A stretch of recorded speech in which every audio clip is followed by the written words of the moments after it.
माननीय बुजुर्ग और मेरे नौजवान साथी, मीडिया के मेरे साथी, प्रिंट मीडिया और इलेक्ट्रॉनिक मीडिया के मेरे साथी, आज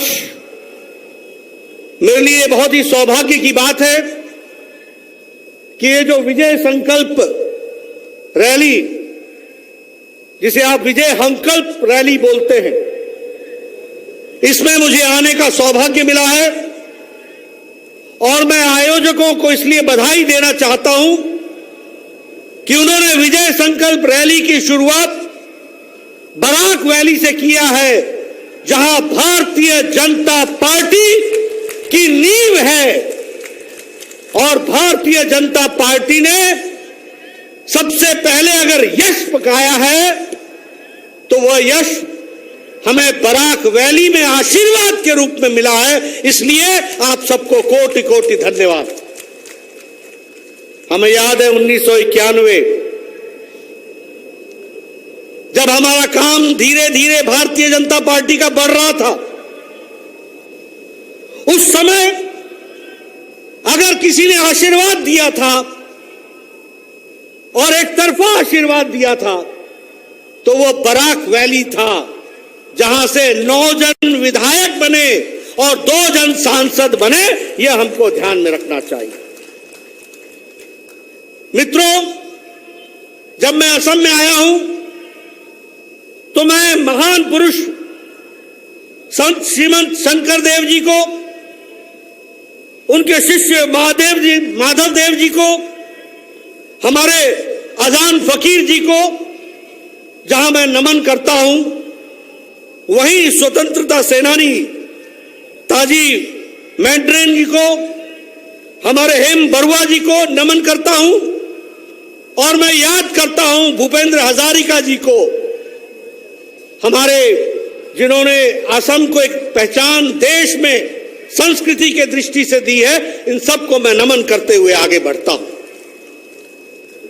मित्रों, मैं सबसे पहले तो असम की जनता को बधाई देना चाहता हूं और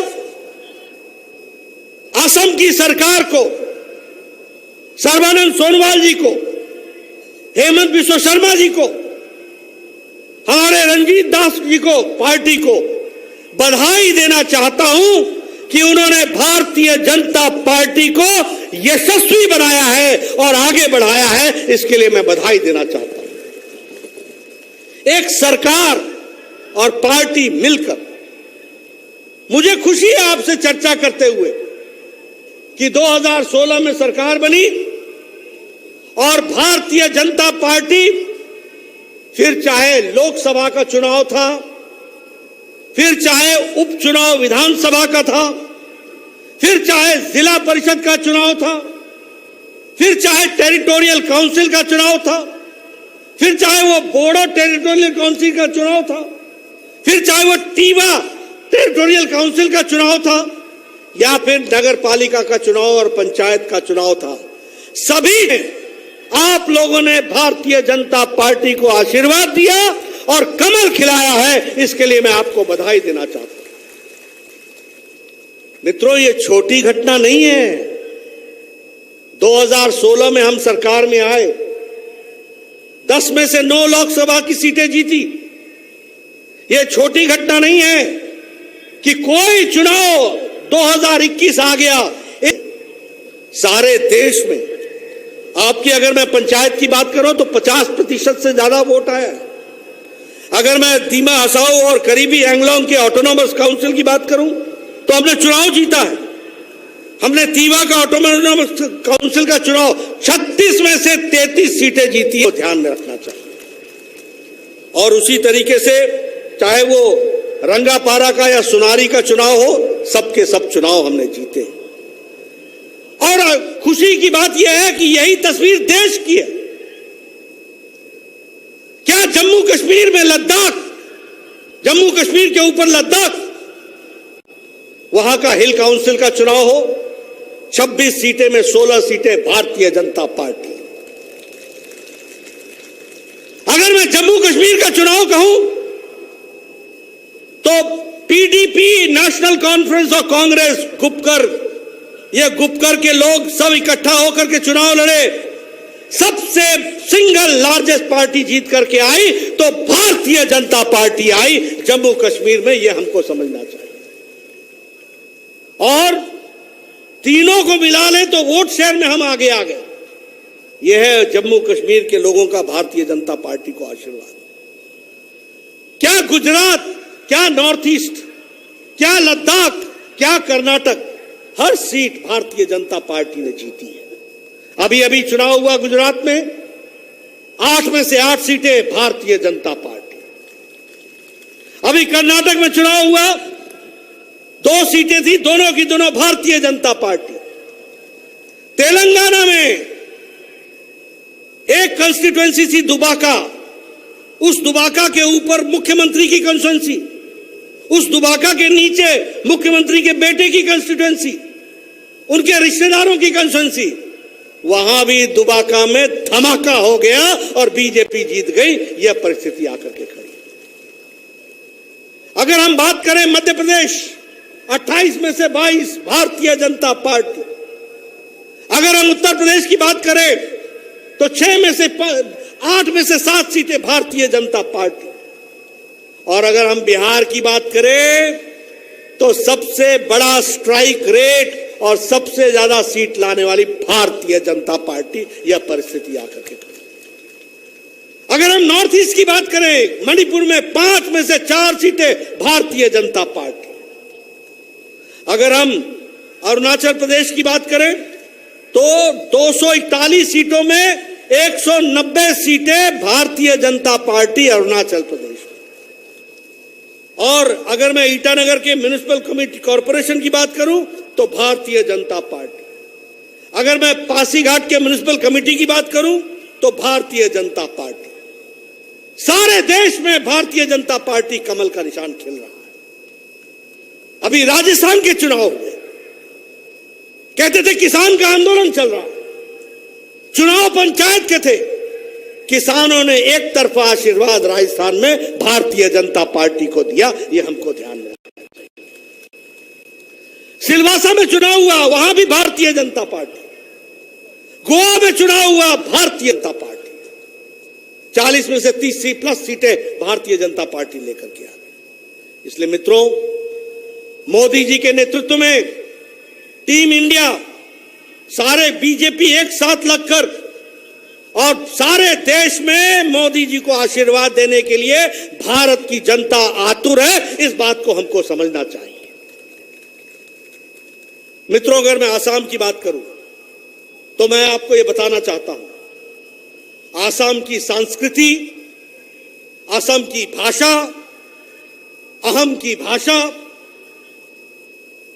अहम का अपना अस्तित्व, इन सारी चीजों को संभाल के रखने का काम भारतीय जनता पार्टी का है। भारतीय जनता पार्टी ने हमेशा संभाल के रखा है। इसको हमको ध्यान में रखना चाहिए।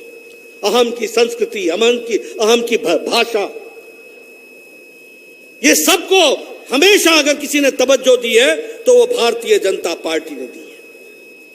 यहां के अधिकारों के बारे में भी चर्चा हुई तो उसके प्रति भी अगर संवेदना रखी है तो वो भारतीय जनता पार्टी ने रखी है। इस बात को समझना चाहिए।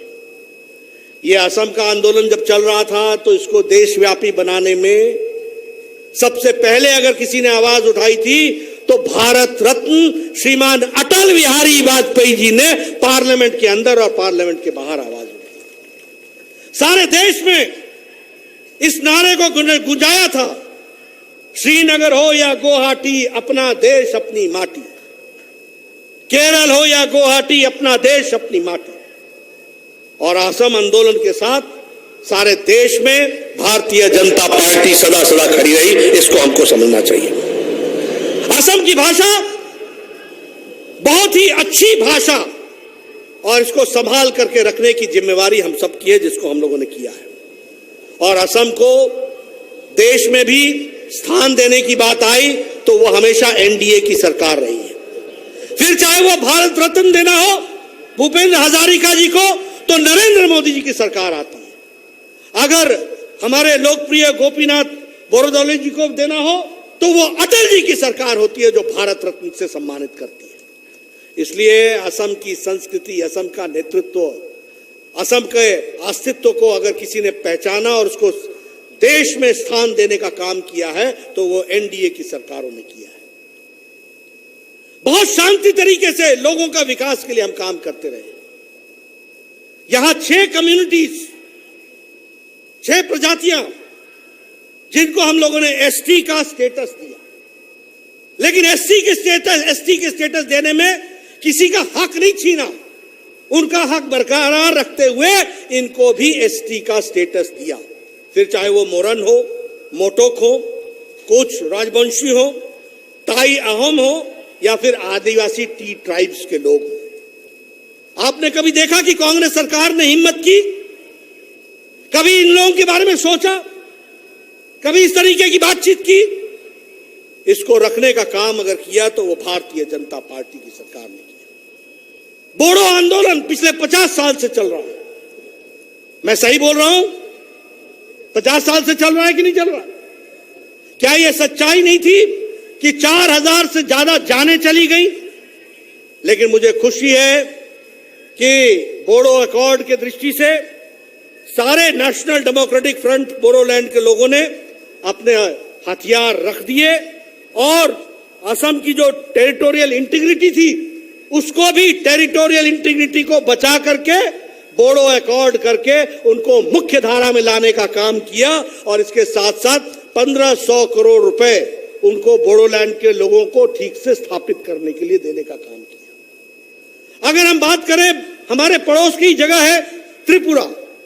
लंबे समय से ब्रू रियांग की झगड़ा चल रहा था, इसको भी सुलझाने का काम किया तो मोदी जी की सरकार ने इसको सुलझाया और हमारे गृह मंत्री अमित शाह जी ने इसको नीतिगत फैसले तक ला करके 600 करोड़ रुपए दे करके भी और ब्रू रियांग के लोगों को 36,000 इंटरनली डिस्प्लेस्ड फैमिली को ठीक से बसाने का काम किया है।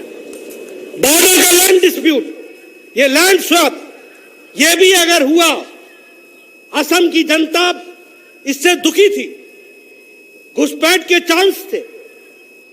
लगभग 3 किलोमीटर 2.5 किलोमीटर का इलाका था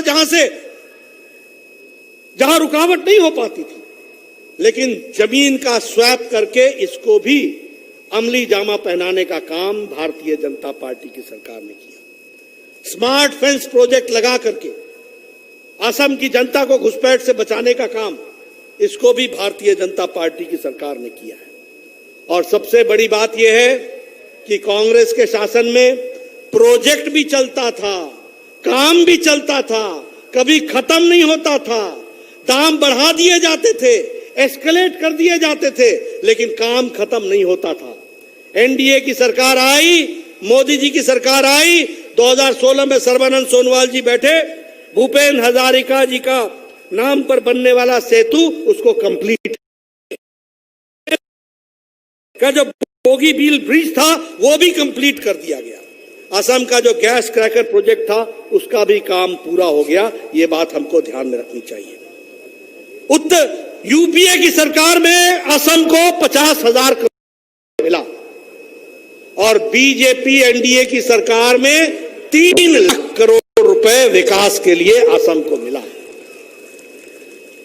अभी अगर हम नए प्रोजेक्ट की बात करें, मुझे खुशी है कि मैं मोदी जी की सरकार में पहले मंत्री था। मुझे खुशी है कि गुवाहाटी को, असम को एक All India Institute of Medical Sciences दे पाया हूं। 1350 करोड़ रुपए की लागत से बन रहा है और प्रति वर्ष उसमें 2000 करोड़ रुपए का रेकरिंग खर्च होगा। आपके लोगों को अब दिल्ली नहीं जाना पड़ेगा, आपके लोगों को कलकत्ता नहीं जाना पड़ेगा। आपके लोगों का इलाज बढ़िया से बढ़िया इलाज और world class all India Institute of Medical sciences बन रहा है, वर्ल्ड क्लास बन रहा है। यही नहीं, अभी सर्बानंद जी चर्चा कर रहे थे, हमारे हेमंत दास जी ने बताया 9 मेडिकल कॉलेज, 9 ही है ना, 8 मेडिकल कॉलेज। और अभी अमित शाह जी आए थे, उन्होंने 835 करोड़ रुपए का एक नया मेडिकल कॉलेज का शिलान्यास भी किया। यह भी हमको ध्यान में रखना चाहिए। मित्रों, मोदी जी की सोच देखो, हर 2 लोकसभा की कंस्टिट्यूंसी में हर तीसरे जिले में एक मेडिकल कॉलेज हो, इसकी बात उन्होंने कही। और जब मैं स्वास्थ्य मंत्री था तो मैंने यहां सुपर स्पेशलिटी ब्लॉक दिया, डिब्रूगढ़ में गया वहां मैंने बिल्डिंग दी, उसी तरीके से नवगांव में गया वहां बिल्डिंग दी। यानी भारतीय जनता पार्टी, और मैंने नहीं दी, ये मोदी जी का आशीर्वाद जो आपको मिला है, असम की जनता को मिला है, इसको हमको समझना चाहिए। उसी तरीके से नुमाली रिफाइनरी, उसमें 22,000 करोड़ रुपए खर्च हो रहे हैं। इसी तरीके से नुमालीगढ़ की जो बायो रिफाइनरी है उसमें लगभग 1250 करोड़ रुपए खर्च हो रहे हैं। उसी तरीके से गुवाहाटी और नॉर्थ गुवाहाटी में ब्रिज बनने का जो काम चल रहा है ब्रह्मपुत्रा पर, वो भी बहुत तेजी से चल रहा है। 15 नए नेशनल हाईवे बनाए गए हैं, 31 स्टेट रोड हाईवेज को हाईवे बनाया गया है और 5 नए ब्रिज ब्रह्मपुत्रा पर बन रहे हैं। यह असम की बदलती तस्वीर है जिसको हमको समझना चाहिए। मित्रों, उसी तरीके से असम पीछे नहीं रहा है। मैं आपसे चर्चा करना चाहता हूं। जब सर्बानंद सोनोवाल जी ने सरकार संभाली तो यहां पर टॉयलेट्स बनने की स्थिति यह थी कि लगभग 70%, 30% टॉयलेट्स नहीं थे। प्रधानमंत्री जी ने स्वच्छता अभियान चलाया और मुझे खुशी है कि 11 करोड़ जो टॉयलेट्स बने, 35 लाख टॉयलेट्स यहां असम में बने और अब 100% ओडीएफ हो गया है असम। यह छोटी घटना नहीं है मित्रों। आपको मालूम नहीं गांव की तस्वीर कैसी है। गांव में बहनें सूर्योदय और सूर्यास्त का इंतजार करती थी अपने दैनिक नित्य क्रम करने के लिए। यह विमेन एम्पावरमेंट मोदी जी ने दिया। आज घर घर में टॉयलेट्स बने, 35 लाख टॉयलेट असम में बने हैं और 100% आज ओडीएफ हो गया। और महिलाओं को कितनी बड़ी एम्पावरमेंट हुई, इसको हमको समझना चाहिए। उसी तरीके से जनधन योजना, 40 करोड़ लोगों के खाते खुले और बहनों के विशेष करके बता रहे थे कि 22 करोड़ लोगों को उनके खाते खुले हैं। मुझे खुशी है कि असम में लगभग 1,66,00,000 नए अकाउंट खोले गए और कोविड के दौरान 20 करोड़ बहनों को मोदी जी ने बिना किसी हस्तक्षेप के 500 रुपए 500 रुपए 500 रुपए 1,500 रुपए उनके अकाउंट में पहुंचा दिए जब लॉकडाउन लगा हुआ। ये छोटी घटना नहीं है मित्रों। उसी तरीके से गैस सिलेंडर, जहां 8 करोड़ गैस सिलेंडर बटे, वहीं 35 लाख कनेक्शन जो थे वो असम को मिले हैं, 35 लाख बहनों को। आपको गांव की तस्वीर मैं बताना चाहता हूं। हमारी बहनें 5 बजे उठती थी, जंगल में जाती थी, लकड़ी काट के लाती थी और लकड़ी काटने के बाद फिर वो चूल्हा जलाती थी और चूल्हा जलाते समय 200 सिगरेट का धुआं, उस धुएं को अपने छाती में लेती थी।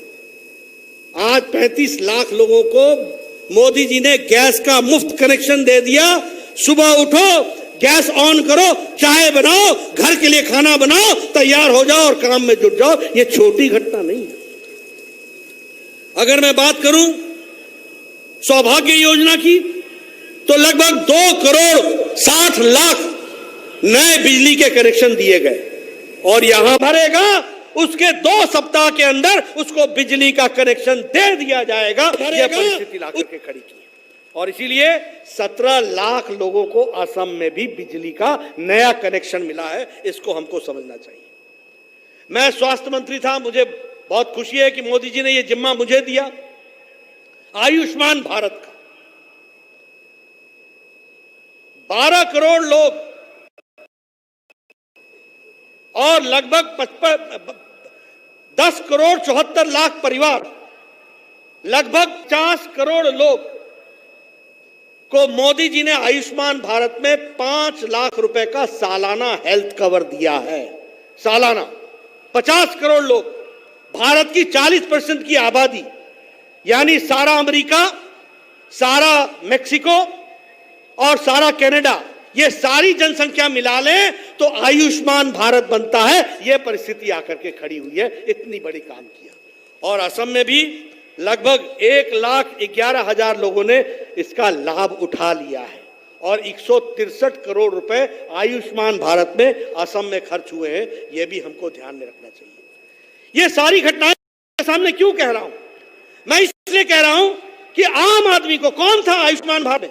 रेड़ी वाला, फेड़ी वाला, रिक्शा वाला, चाय वाला, ठेला वाला, सब्जी वाला, घर में काम करने वाली मेड सर्वेंट, कूड़ादान से उठाने वाला rack picker, by profession Ayushman Bharat में जोड़ा गया है।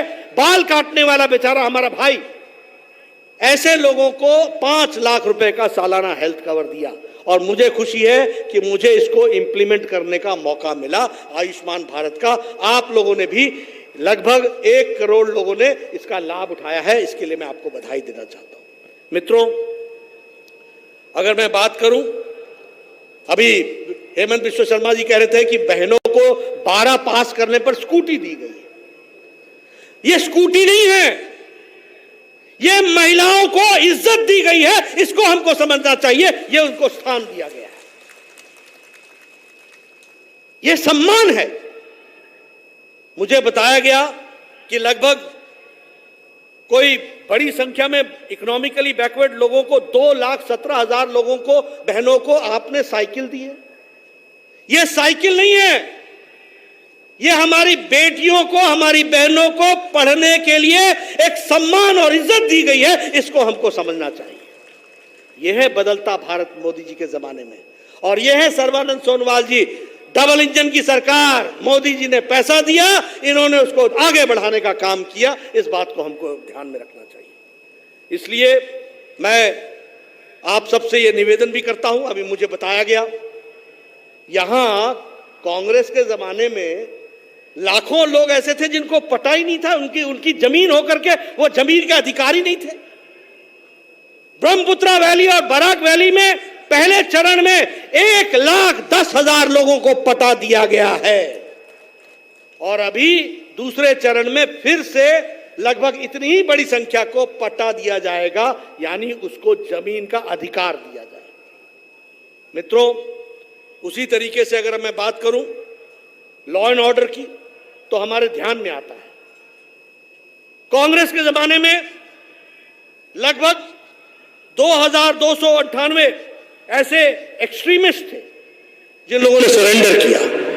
3,000 के आसपास ऐसे आउटफिट्स थे, फिर चाहे वो अल्फा था, एनडीएफबी था, फिर चाहे वो केएलओ था, इन सब लोगों ने सरेंडर किया है। ये लॉ एंड ऑर्डर सिचुएशन ला करके हमारे सर्बानंद सोनोवाल जी ने खड़ी की है और यहां पर रुकावट की है। और इससे पहले की बात करें तो बड़ी संख्या में लोग गायब हो जाते थे यहां से।